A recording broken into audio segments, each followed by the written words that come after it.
Welcome to Mulch, the podcast for flower farmers who love growing beautiful things and want to build a business that lasts. I'm your host, Rebecca Anning-Brown from Silver Grey Foliage in Yorkshire, and every week we'll get real about what it takes to grow flowers for a living, from the planning and the planting to the mindset and the money. Whether you're just starting out or a few seasons in, you'll find honest conversations and practical ideas to help you to root your business in firm soil. Thank you for listening. And if you've enjoyed this episode, please subscribe and leave a review. It really will help more flower farmers to get on and grow. Let's dig in.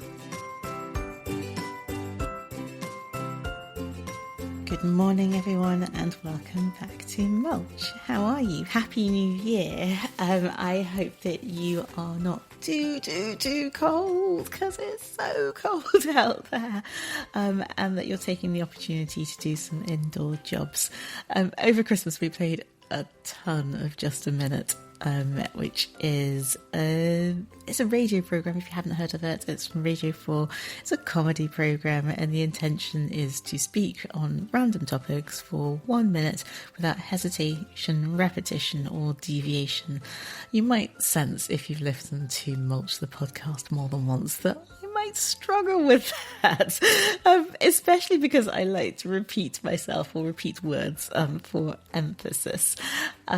It came to mind because I think I just said too cold, which would have had my family buzzing or shouting, "Mummy, repetition."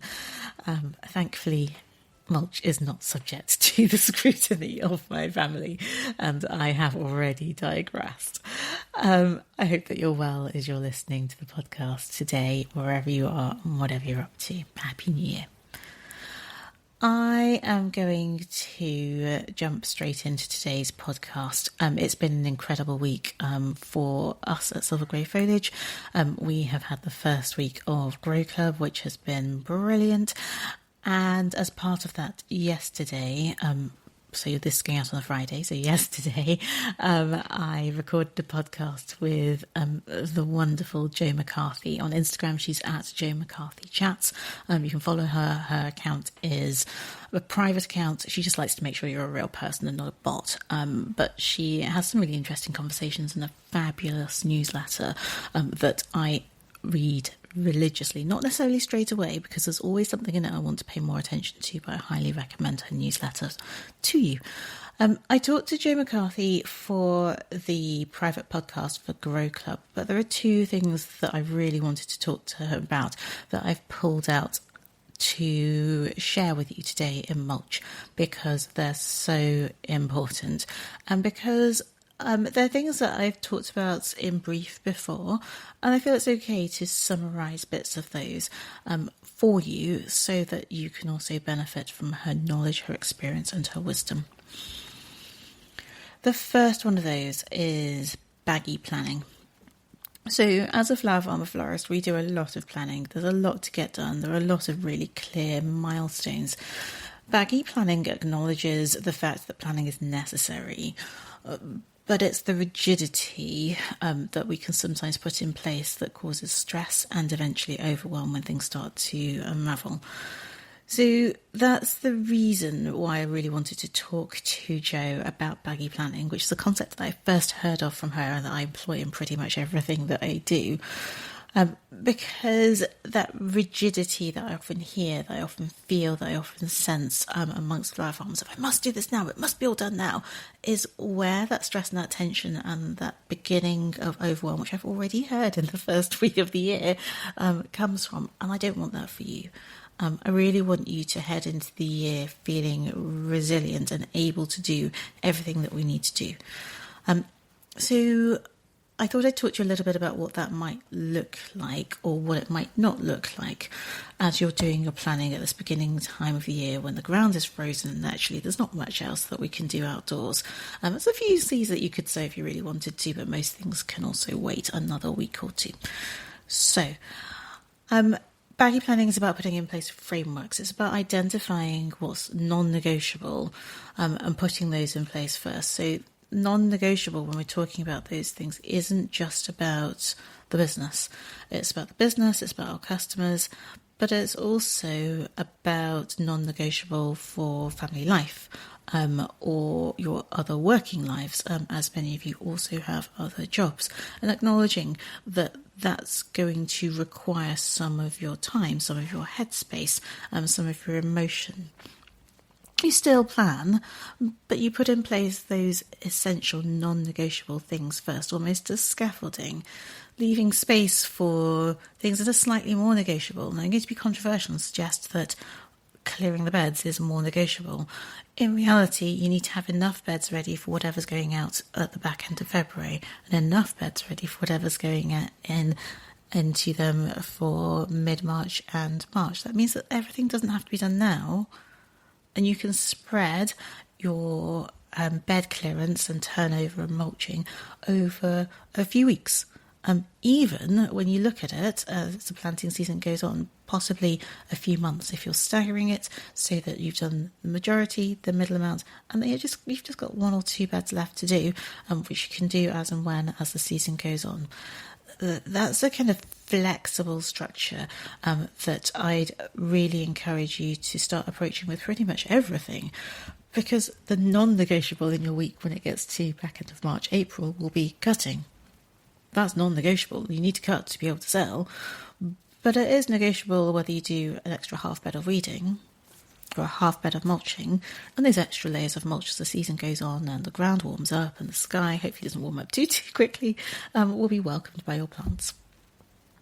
Okay, so I wanted to give another angle on what baggy planning allows for and looks like on a flower farm. And so one of those things that I've really alluded to there in baggy planning, the thing that it allows you to do is to have greater flexibility. So another aspect that many flowers are talking about at the moment is seed sowing and preparing their availability. We can't grow everything. We grow on a 2-acre plot. We grow over 100 varieties. I can't grow everything. And one of the greatest challenges when you're planning your seed sowing, with the intention of filling your gaps around perennials and foliage that are already in the ground, is that kind of intention to try and grow everything possible that your customers might want. And that's just not realistic unless you're Superwoman. And if you are Superwoman, please share some of your, not Lycra, please share some of your skills with me, because I'm human. We're all human. And that means that maybe flexibility comes from planning a seed sowing list that lends your flowers to more than one colour palette. It's one of the reasons that I grow so much yellow, different shades of yellow, because it can be really helpful with a white and green palette to have hints of pale yellow. It can be really helpful if you've got a blush palette but not enough pale pink blushy shades to add in touches of yellow that really enhance and embody that colour palette without being blush. It may be that you've got a bright palette and those paler yellows just help to tone it down slightly. It doesn't take away from the bright and the colour and the joy, but it does give just a bit of balance. It's why I love yellow, because it's such a flexible colour. It's interestingly, lots of my brides this year are asking for yellow, but it's not a colour that my florists will often ask for, but they love it when it's part of the palette because they see how it works. So really have a think about what you're growing and where a colour or a shape or a flower can do more than one thing. And then think about whether you can grow more of that flower to help you do more than one thing, rather than growing more varieties to achieve the same end. It gives you one thing to look after. Much easier, much more flexible, much more baggy. Okay.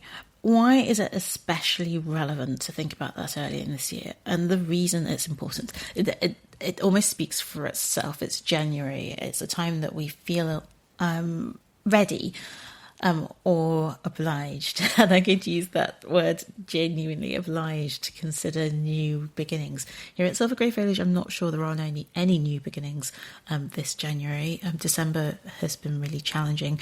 There's a lot going on in my family life, and so I'm pretty much remaining with the status quo. I know what works. There are things that I'd like to try, but for me this year, I'm not sure that's the right thing to be doing. So it's so important to be setting our intention as we plan, because every flower farmer in the land, every flower farmer florist in the land is excited. I'm so excited about the 2026 flowers. We're excited right now. And it's the perfect opportunity when you're excited to plan abundance, but to do so intentionally, so that we're not unintentionally, that's a terrible repetition, so we're not unintentionally contributing to our own stress and overwhelm as we head into the season. This is a moment to design the year before the busy periods, thinking about space that we can create in our work and in how we work. The second thing that I wanted to talk about today that really contributes to your resilience as a flower farmer florist is your capacity. And by that I mean working within what you and your life can actually hold. Because your capacity is not just the physical number of hours in the day. It's also your energy, your health, your mental load, your caring responsibilities, the seasonal demands. And that capacity, those elements, energy, health, mental load, caring responsibilities, seasonal demands, sometimes change daily, sometimes change weekly, and sometimes change seasonally, as I've already said. So, ignoring it creates a fragility. It creates a fragility because if we don't acknowledge the other things that are going on that use up our time and our physical and emotional energy, being aware of your capacity allows you to ask some really key questions. Being aware of what's going on in your week and acknowledging it and writing it down or documenting it or thinking about it, or however it is that you like to plan and note and become more observant of yourself. Being aware allows you to then ask the question, what do I actually have to get done this week, for this week? And what do I actually have to get done this week for next week? So a short-term and a medium-term goal, not necessarily long-term goals, but short-term and medium-term. And asking yourself those questions should remove from the page-long, 10-page-long list of jobs all the things that are not necessary now, so that it's easier to focus, it's easier to achieve, it's easier to get stuff done, and it holds that kind of sense of overwhelm, that need to have done everything yesterday, at bay. Being aware of your capacity allows you to acknowledge that realistically you can't do everything, and if you can't do everything, what's essential, what's non-negotiable now. And it prevents you from doing something that's exhausting that we do so much in modern day life. And Joe identified it perfectly as task switching. So it's that I'm going to do a little bit of seed sowing, I'm going to do a little bit of preparing dinner, I'm going to clear a few beds, I'm going to collect the kids and do bedtime, I'm going to do some sales emails or marketing or whatever. That constant switching and changing between one job and another requires something that's more than physical. It requires mental space, emotional space, and energy, and it's too much. And so narrowing it down to what actually needs to be done. So today I'm just going to make sure I nail my seed sowing. Being able to close that mental loop and say, actually, no, I know that's done. I haven't done those things, that's okay, I'll do them another day. But it means that you haven't done a little bit and you still got hanging around in your brain, oh, I still haven't finished my seed sowing, I still haven't finished my seed sowing, I still haven't finished my seed sowing. And that continuous loop that's going around in your brain for the rest of the week whilst you haven't finished it is using your energy. And it's using your emotional energy, and it's creating that burden that we could remove by being a little bit more generous with ourselves and acknowledging that we can't do everything in the day and just getting one thing done. I aim for 3 things on a good day as my aim. I aim to get 3 things done. But sometimes I have to just be realistic and say, actually, I'm going to get 1 thing done today. I'm going to get that 1 thing done, and that's it. And it's not always a big task. but it might be all that I have the capacity to do, and everything still gets done. The other thing about capacity that I wanted to draw your attention to, and we've talked about it in Grow Club this week, is a willingness to respond rather than react. So we're aware from previous years, from previous seasons, that there's a lot to do. And one of the responses to that might be to ask for some help.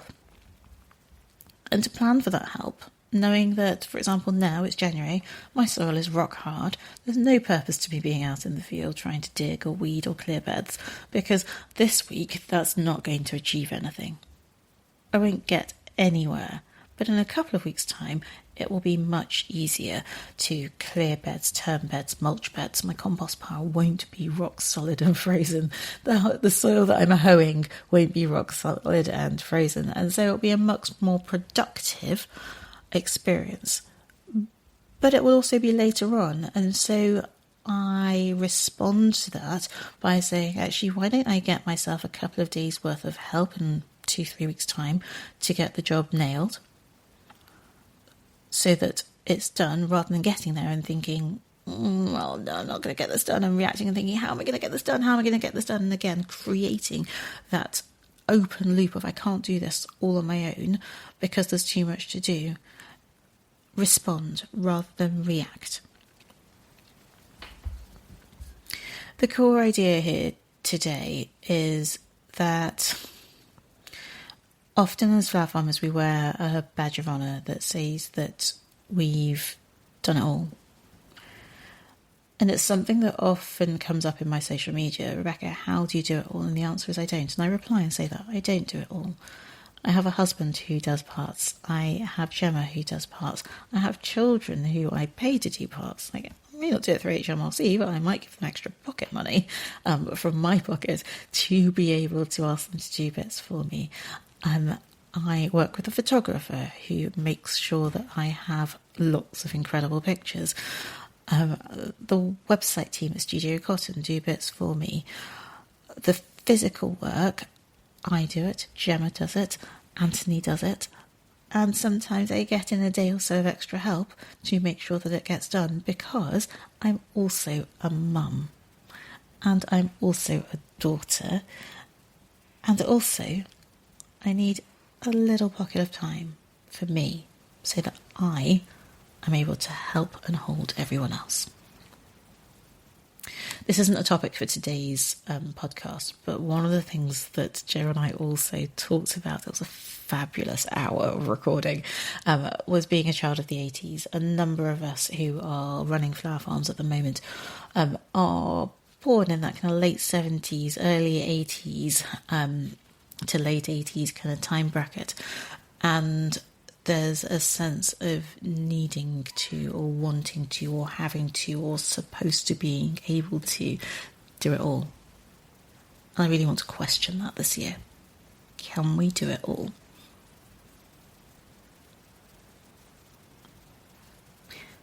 I love recording this podcast.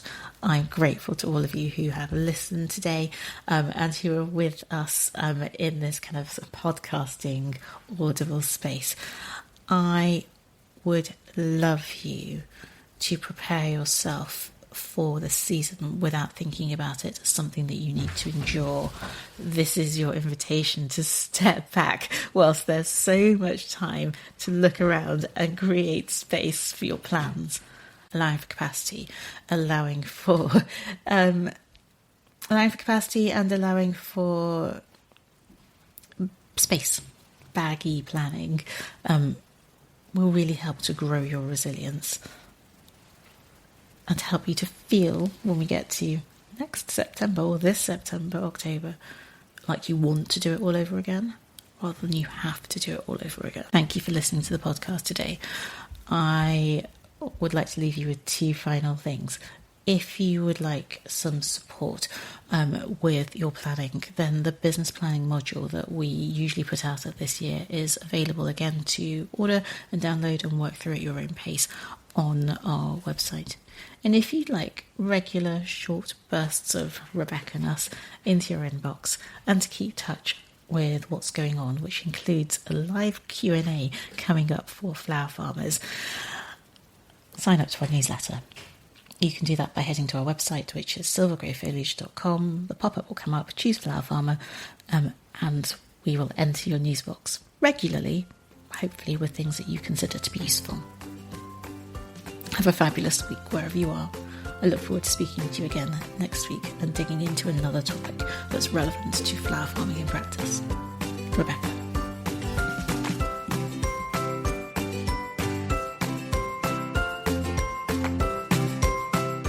Thank you for listening to Mulch today. Don't forget to subscribe and to share the podcast with your flower farming friends. I'll be back next week, helping you to firm your flower farming roots with real and practical flower farming insights and advice. Rebecca.